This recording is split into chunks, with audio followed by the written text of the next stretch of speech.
Hello दोस्तों, आप सभी का the logical Indian YouTube channel में बहुत बहुत स्वागत है। मैं हूं एडवोकेट पंकज कुमार त्रिपाठी, लखनऊ से। दोस्तों, बिहार लोक सेवा आयोग के परीक्षाओं को लेकर के वहां छात्रों में लंबे समय से आक्रोश है। बिहार सरकार जो भी वैकेंसीज निकाल रही है, या तो लेट लतीफ हो रही है, या पेपर आउट हो जा रहा है, या जो रिजल्ट आ रहा है उससे पारदर्शिता नहीं दिखाई दे रही है। उसमें लग रहा है कुछ धांधली हुई हो। इसी को लेकर के लंबे समय से छात्र मांग करते रहे हैं। प्रतियोगी परीक्षार्थियों की यह मांग रही है कि कुछ ऐसी व्यवस्था बनाई जाए, और जो पहले से ही चली आ रही थी, जिनको रोक दिया गया है, उन व्यवस्थाओं को जारी रखा जाए, कायम किया जाए, जिससे कि पारदर्शी परिणाम दिखाई दे। जैसे आंसर शीट के साथ साथ कार्बन कॉपी का होना, कि जब कोई ब्लैंक फिल करता है तो कार्बन कॉपी मिल जाए, जिससे कि किसी व्यक्ति को अगर लगे कि उसे कम नंबर दे दिया गया तो वो उसको ले जाकर के वहां प्रमाणित करवा सके। लेकिन वो व्यवस्था रोक दी गई है। ऐसे में लंबे समय से वहां छात्र आक्रोशित रहे हैं। कुछ दिनों से वहां गांधी पार्क में धरना चल रहा है, प्रदर्शन चल रहा है वर्तमान सरकार के खिलाफ, जो इस पर एक्शन नहीं ले रही है। छात्रों पर बहुत बर्बरतापूर्वक लाठीचार्ज हुई है, और अब इसको लेकर के विपक्ष पूरी तरह से हमलावर है।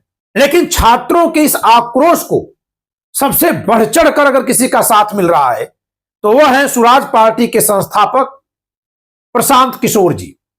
प्रशांत किशोर जी खुद वहां धरना स्थल पर हैं और खुद भी अनशन पर बैठे हुए हैं। और इससे छात्रों का जब मनोबल बढ़ता हुआ दिखा है प्रशासन को, तो बिहार की नीतीश कुमार सरकार वहां प्रशांत किशोर पर और हमलावर हो गई है, और उन्होंने प्रशांत किशोर को अपने पुलिस के जरिए भोर में ही उठवा लिया है।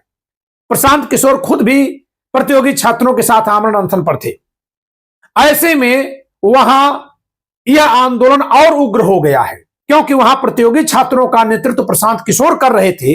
इसलिए जब उनको गिरफ्तार किया गया है तो छात्र और उग्र हो गए। दोस्तों, आपसे बता दें कि 1977 में भी जो क्रांति हुई थी वो बिहार के छात्र आंदोलन से ही आगे बढ़ी थी। इस बार फिर बिहार जो है छात्र क्रांति के रास्ते पर चल रहा है। यह सच है कि सबसे ज्यादा सरकारी नौकरियों में आवेदन पूर्वी उत्तर प्रदेश और बिहार के लोग ही भरते हैं, क्योंकि इन इलाकों में इंडस्ट्री की या अन्य किसी रोजगार की बहुत कमी है।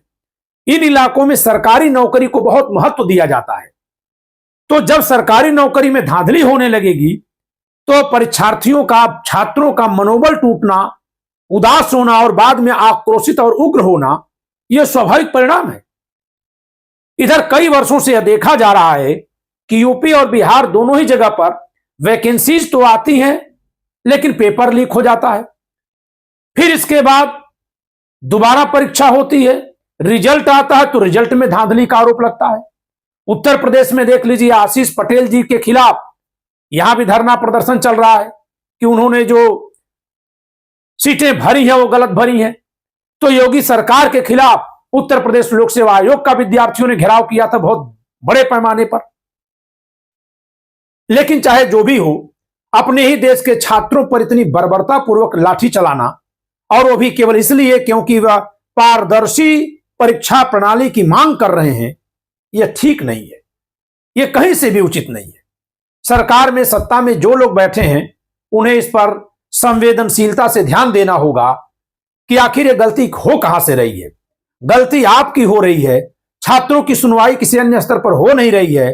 फिर छात्र अपने लोकतांत्रिक अधिकार का प्रयोग करते हुए धरना प्रदर्शन कर रहे हैं तो उस पर उग्रता से आप लाठीचार्ज कर रहे हैं। यानी गलती आपकी, और उसके खिलाफ जो आवाज उठाए उसको चुप कराने के लिए, दमन के लिए लाठी भी आपकी। यह ठीक नहीं है। यह लोकतंत्र और संविधान के अनुकूल नहीं है। इसलिए बिहार में जो कुछ भी हो रहा है, सरकार को उस पर बहुत जल्दी ध्यान देना चाहिए और उसे गलत होने से रोकना चाहिए। इस तरह से बर्बरतापूर्वक लाठीचार्ज होना ठीक नहीं है। सरकार का कोई प्रतिनिधिमंडल जाकर अपने विद्यार्थियों से बात करे। युवा अगर एक बार आक्रोशित हो गया तो फिर संभालना मुश्किल होगा। इसलिए हमारा सरकार में बैठे लोगों से निवेदन है कि आप छात्रों की बात को सुनिए, एक प्रतिनिधिमंडल भेजिए। उनकी समस्याएं बड़ी गंभीर हैं और वास्तविक हैं, वाजिब हैं। प्रशासन में कहीं भी अगर उस पर लापरवाही हो रही है तो उसे दूर करिए। और यदि आप खुद इस लापरवाही और दोष के पीछे खड़े हैं तो ये लोकतंत्र आपको उखाड़ फेंकेगा। द लॉजिकल इंडियन चैनल पारदर्शी परीक्षा परिणाम के लिए आंदोलनरत छात्रों के साथ खड़ा है और हम आपके द्वारा भेजी गई सूचनाओं के आधार पर वीडियो बनाएंगे। आप हमारे दिए गए नंबर पर संपर्क करके वहां की वीडियोज, वहां की क्लिप्स या वहां की सूचनाएं भेज सकते हैं। उसके आधार पर हम इसे समाज में चेतना फैलाने के लिए लोगों के बीच रखेंगे। जय संविधान।